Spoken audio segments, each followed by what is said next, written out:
Bueno, buenos días Silvia. Primero que todo, quería agradecerte por tu tiempo, por estar acá con nosotros, por tener la disposición para realizar la entrevista. Y segundo, quería leerte un consentimiento informado. Ajá. Entonces dice, bueno, Bogotá, 16 de noviembre del 2022. La entrevista tiene como objetivo conocer un poco sobre diversos aspectos de tu vida con el fin de comprender las experiencias que más nos han marcado. Le pedimos que responda abiertamente las preguntas y exponga con absoluta honestidad qué piensa sobre el tema. La entrevista debe ser grabada en audio para efectos de tratamiento posterior de datos, pero toda la información será tratada con absoluta confidencialidad. Tanto su identidad como sus respuestas serán conocidas por los integrantes de este grupo y por el docente a cargo de la asignatura. Tenga en cuenta que su participación es por completamente voluntaria y podrá abandonar la entrevista en cualquier momento si cualquiera de las preguntas resulta sensible o inapropiada para usted. Le pedimos, sin embargo, que comunique sus incomodidades a los investigadores si las hubiera, ya que la entrevista busca ser un diálogo abierto. Todo el contenido de la entrevista ha sido supervisado cuidadosamente por los investigadores vinculados a la Facultad de Psicología de la Universidad del Bosque, bajo el docente Camilo Arias, y sigue todos los lineamientos establecidos por el Código Deontológico y Ético del Psicólogo, que es la Ley 1090 del 2006 del Congreso de la República. Si desea conocer los resultados de esta investigación, por favor indique a los investigadores un correo electrónico al cual se le enviará la información completa una vez que el estudio finalice. Si está de acuerdo con participar en el estudio, por favor firme este consentimiento informado y comuníquele su aceptación a los investigadores en este momento. Si tiene algún comentario, puede comunicarse con el docente a cargo del correo ariascamilo@bosque.edu.co. ¿Estás de acuerdo? Sí, de acuerdo. ¿Listo? Mira.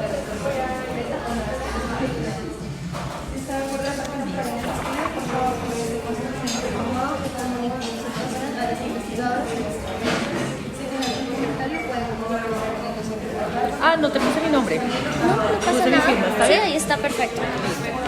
Listo, bueno, comenzamos con la entrevista. La primera pregunta es, pues nuevamente agradecerte por la invitación, por el tiempo ofrecido. Es un placer tenerte acá. Nos gustaría más conocer acerca de ti y de tu experiencia. ¿Podrías comentarnos un poco sobre cómo fue tu adolescencia? Creo que mi adolescencia fue un poquito atípica porque fui diagnosticada con artritis reumatoide cuando era muy pequeña. Entonces fue difícil porque tuve que hacerme la idea de que muchas opciones vocacionales, por ejemplo, se me cerraban por una situación, una condición física que no me iba a permitir hacer cosas que me gustaba hacer. Sí, sí, señora. También fue una adolescencia complicada, digamos, mi familia es una familia tenemos vínculos muy cercanos y muy amorosos, pero era una familia bien disfuncional, porque mi mamá es alcohólica y mi papá era una persona que yo creo que sufría depresión. Entonces, esa era una combinación que hacía que fuera muy difícil para nosotros. Complicado.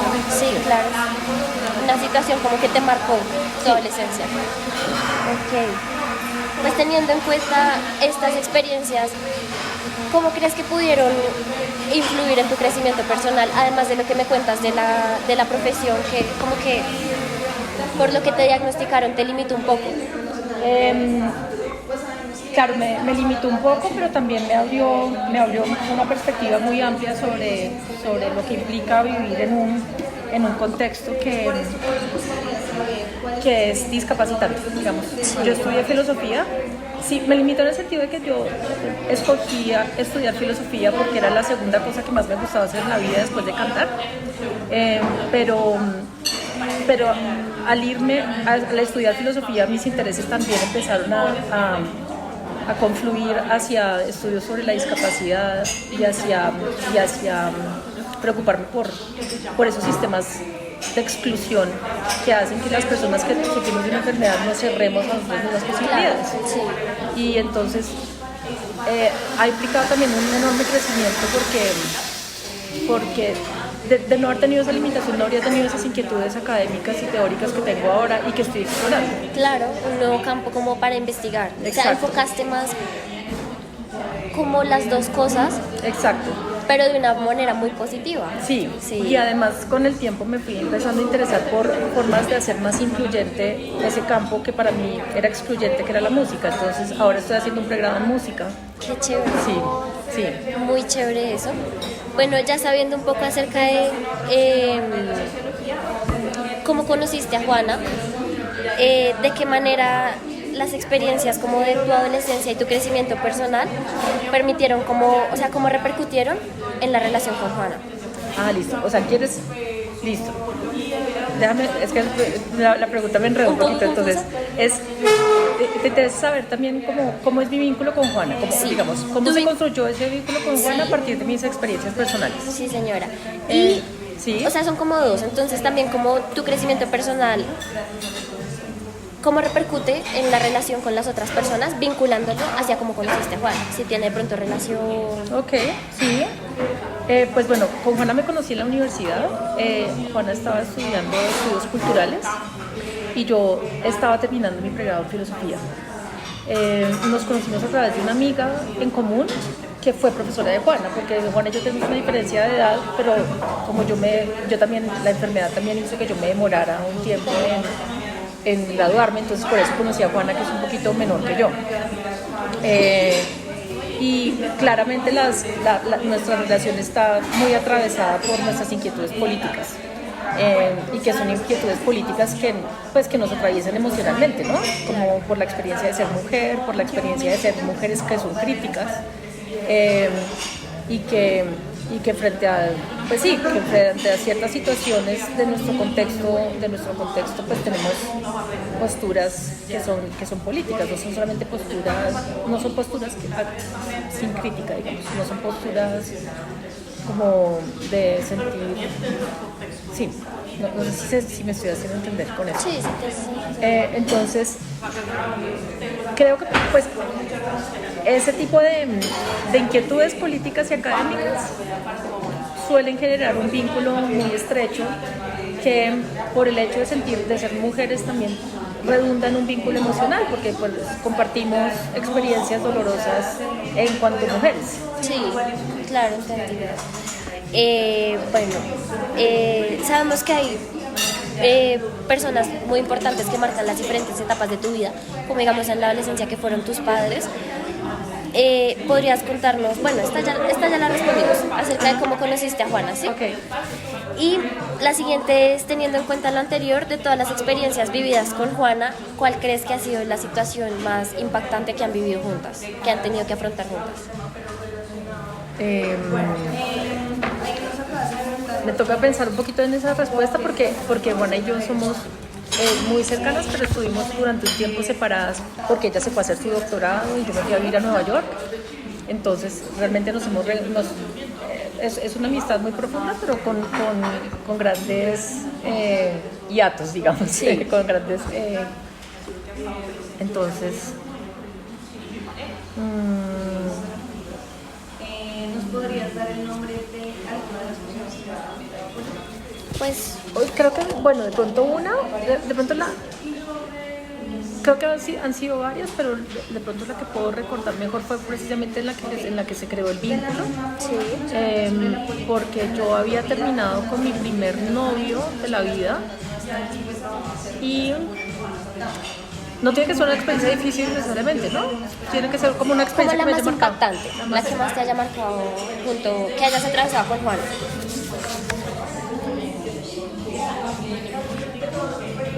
Sí, no es necesariamente difícil. Sí. Una relación mía, más bien reciente, una relación mía que no terminó muy bien.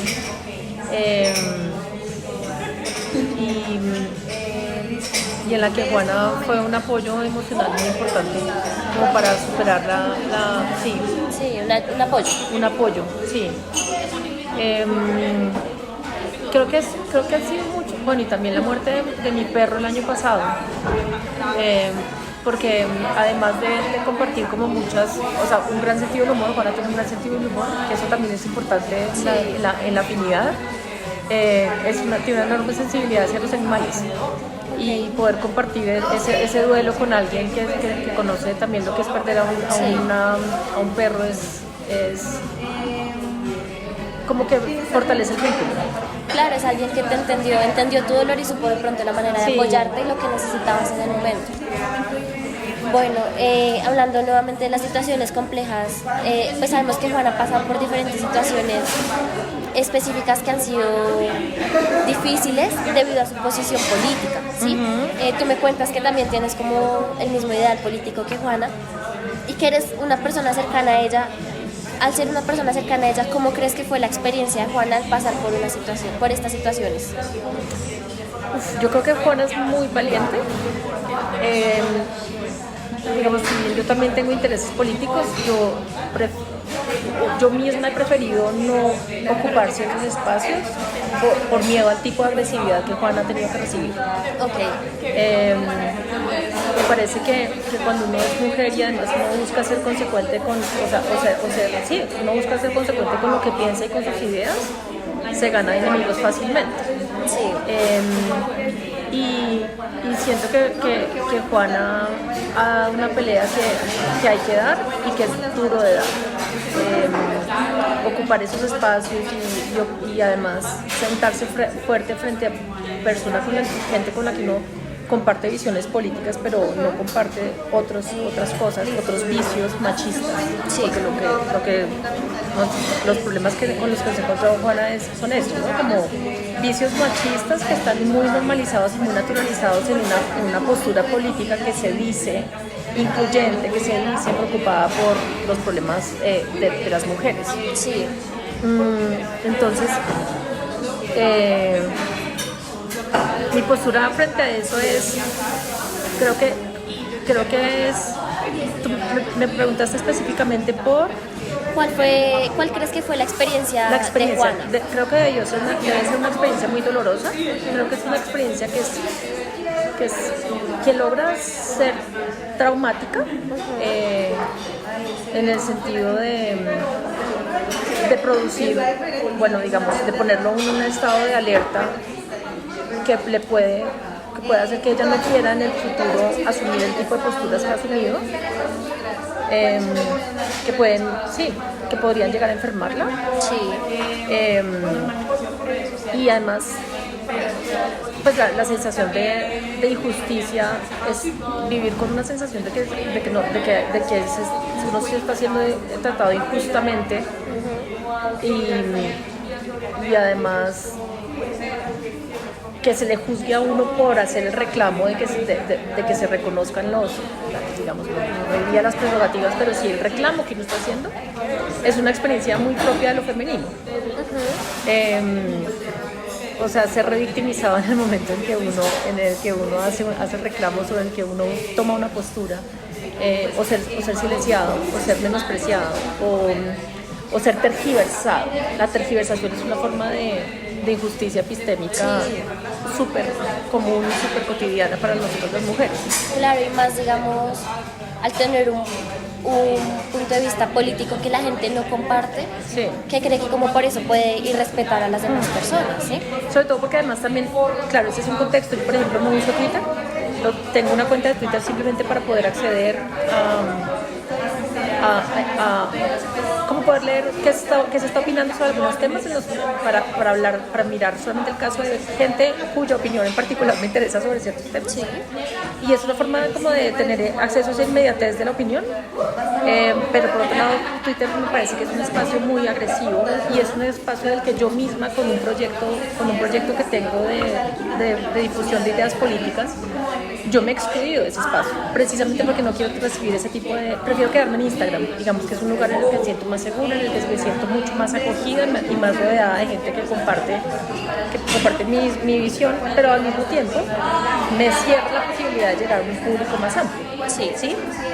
Entonces siento que esa es la experiencia de Juana se parece un poco a esa idea a esa cosa de mejor para protegerme, y a eso me refiero con que la experiencia puede ser traumática, pues evito espacios incómodos, porque una cosa es la incomodidad, pero otra cosa es la violencia. Sí, total. Entonces, cuando uno empieza a cerrarse a espacios en los que uno puede encontrarse con violencia, pues uno también se está cerrando a sí mismo. Claro. La posibilidad de llegar a más gente, la posibilidad de conectar con gente con la que uno comparte afinidades. De compartir experiencias. Sí, entonces es algo muy parecido al aislamiento de una persona que está traumatizada, una persona que no recibe, que no tiene la posibilidad de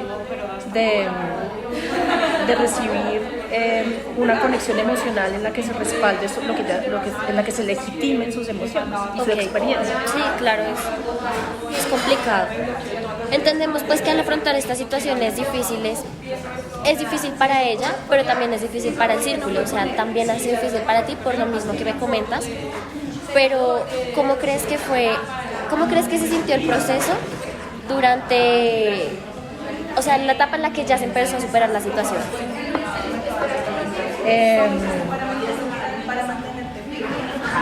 Yo creo que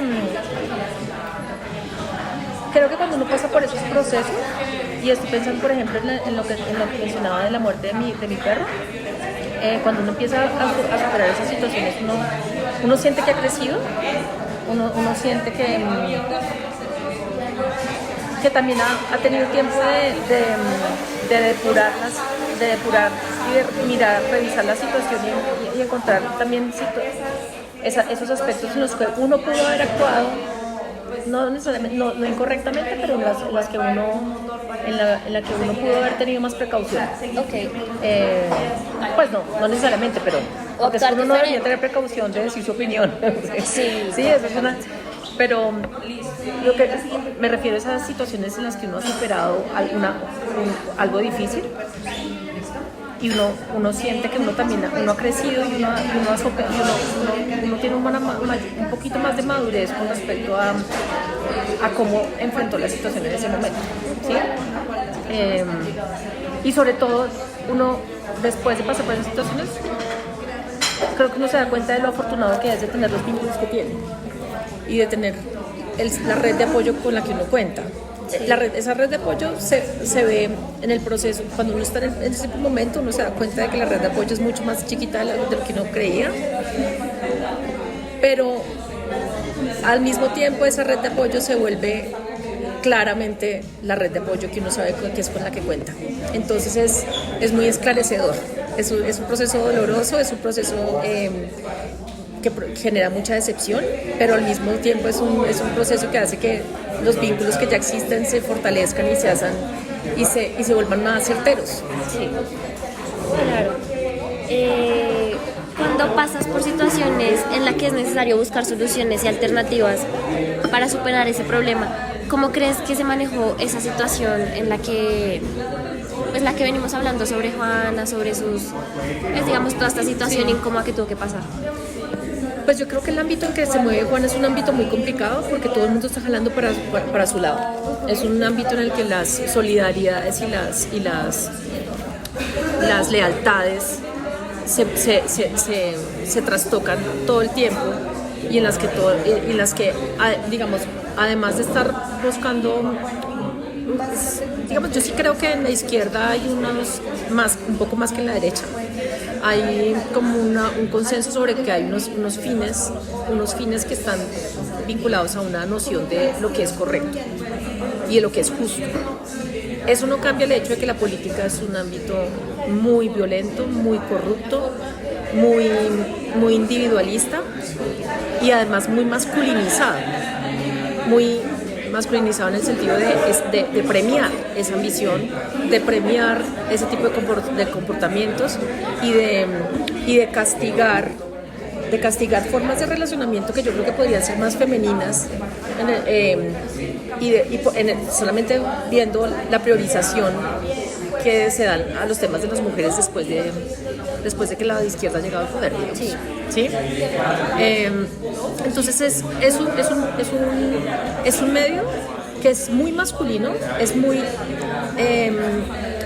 esa agresividad en la forma de argumentar, ese agonismo, es ya una forma de comportamiento muy masculina que se premia en el campo político. Y si uno le suma a eso que las luchas que Juana da son luchas por intereses de las mujeres, son luchas por reivindicar la situación de mujeres que han sido victimizadas por hombres. Y eso empieza a chocar con los intereses de una izquierda que quiere, pues sí, una izquierda que ha llegado por primera vez al poder y que está tratando de trabajar para seguir en el poder. Pues es por un lado frustrante porque no es la izquierda que las mujeres queremos que estén, pues no necesariamente es la izquierda que queremos que las mujeres queremos que se perpetúe. Es una izquierda que ya llegó, o sea, que logró consolidar, además aglutinando las demandas de las mujeres y de muchos grupos subrepresentados y excluidos. Es gracias a nosotros que la izquierda está en el poder en este momento. Gracias a las mujeres es que entonces que lleguen al poder y empiecen ahora sí a ningunear a las mujeres, a nombrar personas que han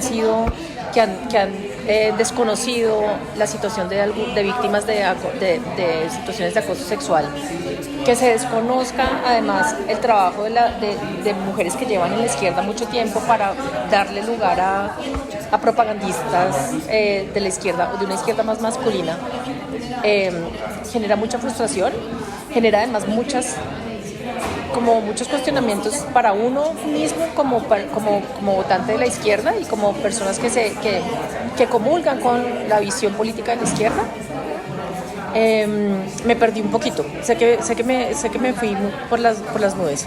No, está perfecto, pero o sea, es muy bueno que especifiques la situación. Ajá. Pero entonces, ¿cómo crees que fue manejada esta situación?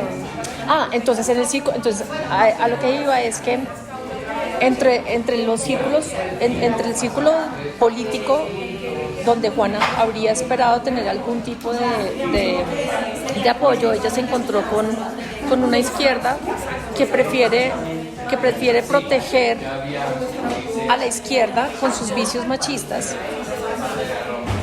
y no con lo que uno esperaría o con lo que uno habría agradecido, que es una izquierda que preste atención a estas cosas y que los vea como señales de alerta y cosas a las que se tiene que prestar atención, porque al final se termina reforzando el pacto patriarcal. ¿Sí? Entonces en su círculo más cercano fue así como un reforzamiento del pacto patriarcal en función de la lucha de la izquierda y no deberían ser excluyentes. Claro. Viendo la relación estrecha que tienes con Juana, ¿cuál crees que fue el aprendizaje que te dejó verla pasar a ella por estas situaciones? Pues un aprendizaje que me dejó es que creo que es importante seguir dando la pela, o sea, yo antes veía las situaciones, las cosas que le decían a Juana y eran cosas como que ella podía asumir con mucho sentido del humor, que Juana siempre ha recibido respuestas muy agresivas, siempre, no es una cosa más reciente, lo que pasa es que aquí ya fue como toda la izquierda masculina también agrediéndola. Una izquierda masculina que además en el momento en que ella estaba apoyando la campaña no la criticaba, pero en el momento en que se volvió una piedra en el zapato. Creo que lo que me ha ayudado es que si las mujeres queremos que nuestras prerrogativas, que nuestras luchas tengan voz, tenemos que seguir siendo una piedra en el zapato y autoexcluirnos de ciertos espacios. Hace que también mujeres como Juana se sientan muy solas. Entonces me ha hecho pensar es curioso que me hayas hecho esa pregunta porque justamente ayer llegué a preguntarme por qué yo no ampliaba mi proyecto político estético hacia Twitter, y la razón por la que no lo había hecho es porque no quiero que me pase lo de Juana, y he estado como autocriticándome ese miedo, ¿no? Esa postura, porque al contrario debería ser al contrario. Deberíamos precisamente porque quieren sí, pisotearnos, precisamente porque quieren anularnos, deberíamos apropiarnos de esos espacios y ocuparlos. Sí, esa es, El aprendizaje que ese tenemos. es el aprendizaje. Ok, qué bueno que se relacione con la experiencia que estás viviendo, o sea, de poco tiempo, ¿no? Que en estos días has estado Sí, como pensando justo eso. ayer, porque mi proyecto está empezando a coger como está pasando la siguiente iteración de lo que quiero hacer, que es empezar a generar pequeñas cápsulas informativas sobre conceptos filosóficos que tienen un potencial de transformación social enorme y que yo veo que sería muy valioso que circularan en un público más amplio. Y la primera persona que se animó a hacerlo es un profesor que admiro mucho, y voy a publicar ese video, y me preguntó si yo tenía cuenta en Twitter, le dije no, y quería decirle como no, porque ahí es muy agresivos, pero me quedé pensando en eso, si yo quiero que mi proyecto que tenga mayor alcance debería ampliarse a Twitter. Bueno, de pronto no ahorita por lo de Elon Musk, de pronto se salté de tener que entrar a Twitter y poder entrar a una plataforma nueva, distinta, pero sí, esa situación de decir mejor me privo a mí misma de ese espacio porque no quiero encontrarme con la violencia machista. Pues tú eres la psicóloga, si eso no es una respuesta traumática, no sé Claro. cómo más se entiende. Pues sí, Estás limitando tu proyecto. Estoy limitando por mi el propio temor proyecto. a la agresión, más no del lado contrario, como de, ok, lo hago en Twitter porque va a llegar a mucha gente, sino no lo hago en Twitter porque me van a reprimir. yo estoy dejando de pensar en el futuro por pensar en una situación del pasado que me remueve emociones muy negativas. Que ninguna persona debería vivir esas cosas, o sea, debería poder expresar su posición política sin estas cosas. Bueno, pues entendemos que al ver a Juana pasar por estos momentos determinantes y complejos, seguramente pues ya confirmamos que fue difícil para ti, y queríamos preguntarte si vivieras una situación de violencia similar a la de Juana, ¿cuál crees que sería tu respuesta?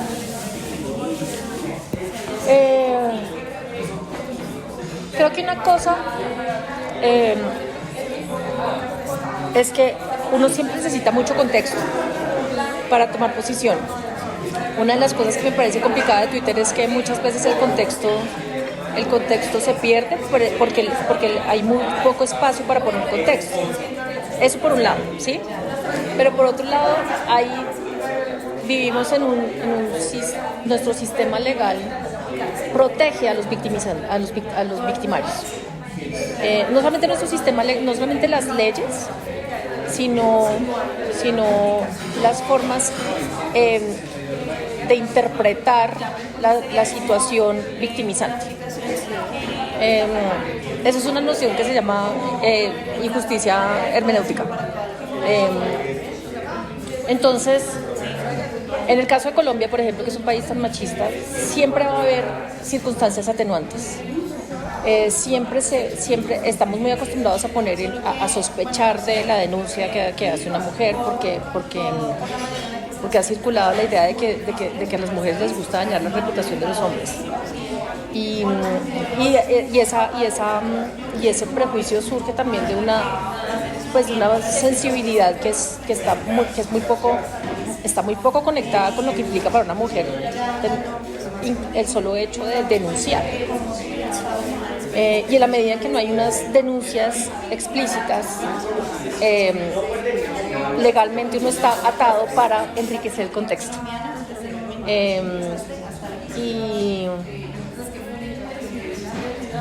me desvié la pregunta nuevamente, perdóname. No, tranquila, no te preocupes. ¿Me recoges? Pues, ¿Me reubicas? En estas situaciones que estamos mencionando, ¿cuál crees que hubiera sido Entonces, tu respuesta en la situación de Juan?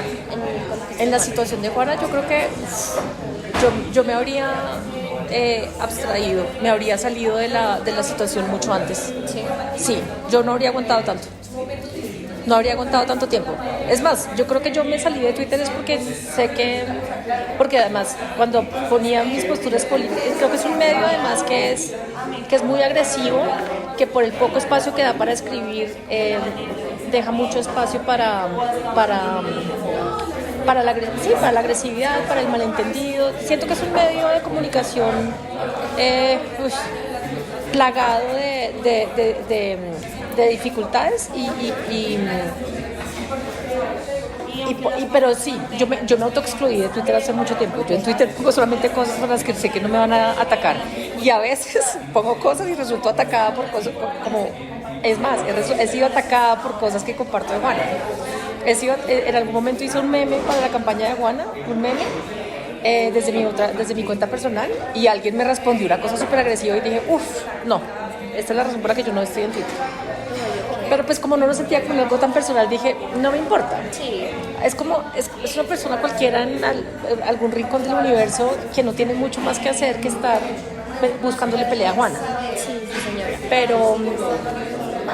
Pero para Juana, pero entiendo que Juana se relaciona con Twitter de una forma distinta porque muchos de sus votantes están ahí. Porque también es un medio que para mucha gente es un medio en el que se crea opinión, más que en la lectura de revistas, en leer noticieros, en informarse sobre el proyecto programático. Ahí se mueve mucha opinión y la opinión es más, las pocas veces que yo he sentido como comentarios agresivos he dicho como, yo no quiero exponerme a esto porque finalmente sí soy muy consciente de que para uno la opinión de los otros cala. Sí. Cala en la subjetividad de uno, entonces mejor no me expongo. Claro, esta respuesta que me acabas de dar se relaciona mucho con las siguientes preguntas, que es como al tener cierto tipo de relación con una persona que lamentablemente ha tenido que pasar estas situaciones de violencia debido a la forma que ha expresado abiertamente sus ideologías políticas, esto puede traer varias consecuencias incluso a las personas de su círculo cercano o a sus redes de apoyos, como lo comentamos. Entonces, además de esta situación que ya me comentaste con el meme de Twitter, ¿podrías comentarnos de qué forma crees que esto te ha podido afectar? ¿O solamente ha sido esa situación? No, yo creo que me ha afectado positivamente, o sea, no positivamente, claramente me ha afectado porque además, siendo parte del círculo cercano de Juana, sentimos su dolor y compartimos su dolor y lo compartimos como una herida femenina, como una herida de ser mujer y de tener una voz propia. En un contexto muy machista y muy opresor. Pero por otro lado también me ha hecho ser más firme en el apoyo que muestro hacia Juana, digamos. Ha hecho que en lo poco que, digamos, nosotros hacemos muchas contribuciones en redes sociales. Ella ha apoyado mucho nuestro proyecto y porque ha apoyado mucho nuestro proyecto, también para nosotros es importante seguirla visibilizando desde la luz a la que nosotros la vemos a ella. Entonces, sí, ha reforzado esa solidaridad de género. Ok. Bueno, experimentando una situación de violencia como tan cercana y conociendo las consecuencias de esto y cómo repercute en la vida de las demás personas, de las personas cercanas a quien lo vive, nos gustaría que nos comentaras de todas tus experiencias, ¿cuál crees que ha sido la más similar a la que Juana ha vivido?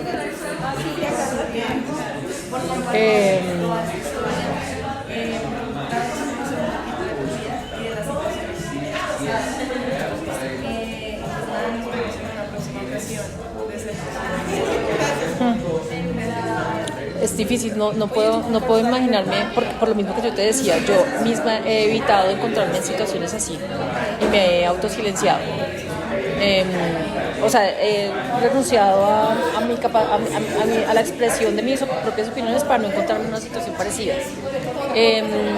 Pero yo pensaría, yo sé, he hecho mucha lora, qué pena, pobre Karen debe estar desesperada. Como oye ya.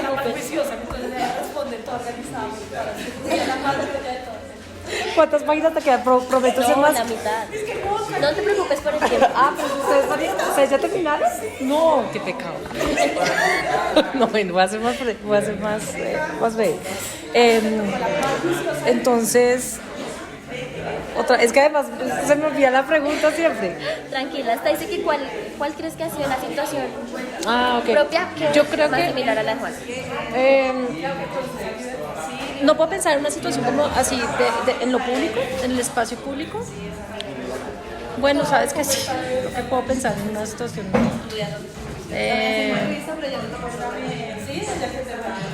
Sí, una vez como de sentir que yo tengo que evitarme, autoexcluirme de un espacio para sentirme a salvo. En eso, digamos, porque no tiene que ver con la opinión, pero sí tiene que ver con una violencia machista que ha hecho que yo me cierre de espacios. A mí me encantaba ir a cine sola. Yo vivía, mis papás vivían cerca del Boulevard Niza y yo trabajaba como traductora desde mi casa, entonces obviamente tenía horario de pensionada y me volaba a cine a cualquier, pues al mediodía y me encantaba, era algo que me encantaba hacer. Y una vez fui a ver una película en cine, ahí en el Boulevard Niza, y estaba yo en la fila, había dos viejitas delante mío, estaba yo y había un señor que me pareció raro porque era como que no se decía sobre qué película ver. Entonces yo compré mi tiquete y justo después de mí él compró su tiquete y listo. Yo tomé un café, llegué, entré, o creo que inmediatamente entré al cine. Bueno, el caso es que me senté en la silla y el teatro estaba vacío y este tipo se hizo a 2-3 sillas de mí en la misma fila. Primero, innecesario. Y mientras yo estaba viendo la película, además no hacía más que mirarme. Entonces era muy incómodo porque yo decía, no quiero, como que yo pensaba, no quiero que se me acerque a pedirme mi teléfono porque venimos solos a cine, porque le parece interesante, porque esa es una de las lineecitas que siempre, como, ay, qué mamera. Pero bueno, entonces yo lo ignoraba. Y en algún momento de la película, la película se silenció y noté que el tipo se estaba masturbando.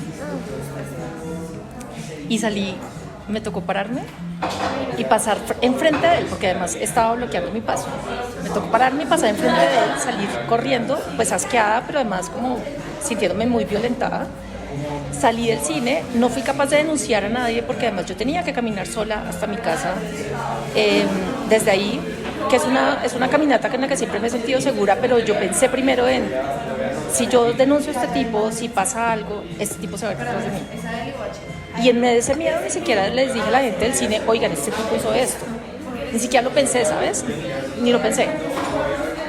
Y llamé a un mancito que vivía por ahí cerca, que me estaba echando los perros en ese momento. Y le dije, oye, ¿puedes venir? Tengo miedo de salir sola porque me pasó esto y no quiero que este man, así como me siguió al cine, no quiero que me siga, ¿sí? Entonces le conté lo que pasó y me dijo, ay, pero debiste reírte de él o debiste decirle como, ay, así, como debiste tomarlo debiste humillarlo, debiste, y yo como, no, o sea, me sentí violentada. No me digas cómo debí reaccionar. Yo estaba en shock y lo último que necesito es una interpretación de la situación completamente masculina que trivializa lo que estoy sintiendo. Y que trivializa además algo que nos pasa a las mujeres todo el tiempo, porque es que esto es una experiencia generalizada, es una experiencia que se ha normalizado.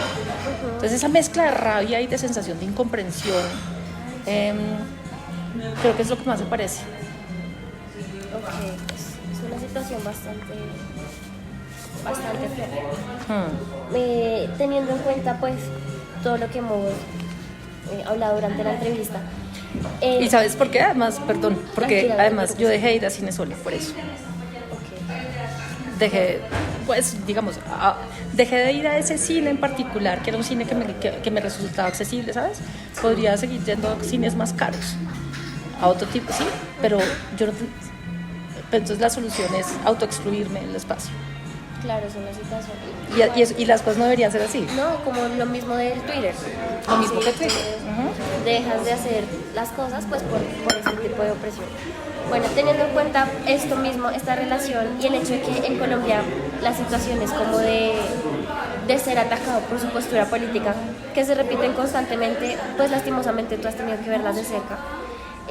Por lo que consideramos que quizás entiendes más sobre esto que otras personas que podrían ser pues atacadas por los mismos motivos, ya pues las vive de cerca. Queríamos preguntarte qué tan tranquila te sientes de expresar tus ideales políticos abiertamente. No muy tranquila. O sea, me siento más tranquila ahora. Mientras estaba creciendo, cuando estaba creciendo, yo crecí en un ambiente familiar muy político. Sí. Mis papás son personas de izquierda, mi papá era una persona de izquierda muy comprometida políticamente y además que se dedicó al trabajo social por sus convicciones políticas. Entonces digamos que mi hogar siempre fue un lugar muy seguro para expresar mis posiciones políticas, pero sabíamos que el resto de Colombia no. Entonces normalmente yo era muy cuidadosa con entrar al tema de la política. Hasta que ya tenía mucha confianza con la gente podía empezar a decir mi postura política es soy de izquierda y soy feminista. Okay. Ahora me siento más a salvo porque claramente estamos en un momento en que el contexto social nos como que terminó dándonos la razón un poco, ¿sí? Pero es impresionante como hablando con personas cercanas en política, sobre todo con personas cercanas de izquierda, con hombres de izquierda, uno ve que son completamente retardatarios en temas de género. Y cómo esa solidaridad con las condiciones materiales de la gente no se ve reflejada en una solidaridad con las condiciones materiales de las mujeres. Como que es una solidaridad que sigue siendo una solidaridad muy masculina. Y que por ejemplo hay políticos de izquierda de toda la vida que dicen que el problema de las feministas en la izquierda es que dividen a la humanidad entre hombres y mujeres, y es como sí. En efecto. En efecto, pero también la lucha antirracista es porque porque es que a la humanidad también la han dividido en dos, ¿sí? Y es una división en la que hay un grupo que es hegemónico y otro que es oprimido. Pero sí, esa incapacidad de la izquierda para entender los matices y las cosas, las formas más delicadas en que de los entramamientos de las relaciones de poder, pues da rabia. Claro. Sí. Sí, eso. Entonces, pero sí, como te decía, siento que eso ha hecho que sea más, me ha hecho más expresiva en mi postura. Gracias a la valentía de personas como Juana y de personas como Ángela María Robledo, a mujeres de la izquierda que se están dando esa pelea y que están recibiendo toda esa violencia, he dicho como, pues, vamos a hacerlo. Claro. Sí. Sí, qué bueno. Bueno, pues ya para finalizar queremos agradecerte nuevamente por tu disposición, por compartir con nosotros tu tiempo, tu experiencia, que es pues de gran importancia dar a conocer estas situaciones difíciles y que son posiblemente riesgosas para otros colombianos. Muchas gracias, Karen. Gracias. Me pareció muy chévere el ejercicio. No, estuvo súper chévere. Me encantaría Muchas saber, gracias. me encantaría ver el resultado de la investigación. Claro, sí señora, si quieres me regalas tu correo. Sí.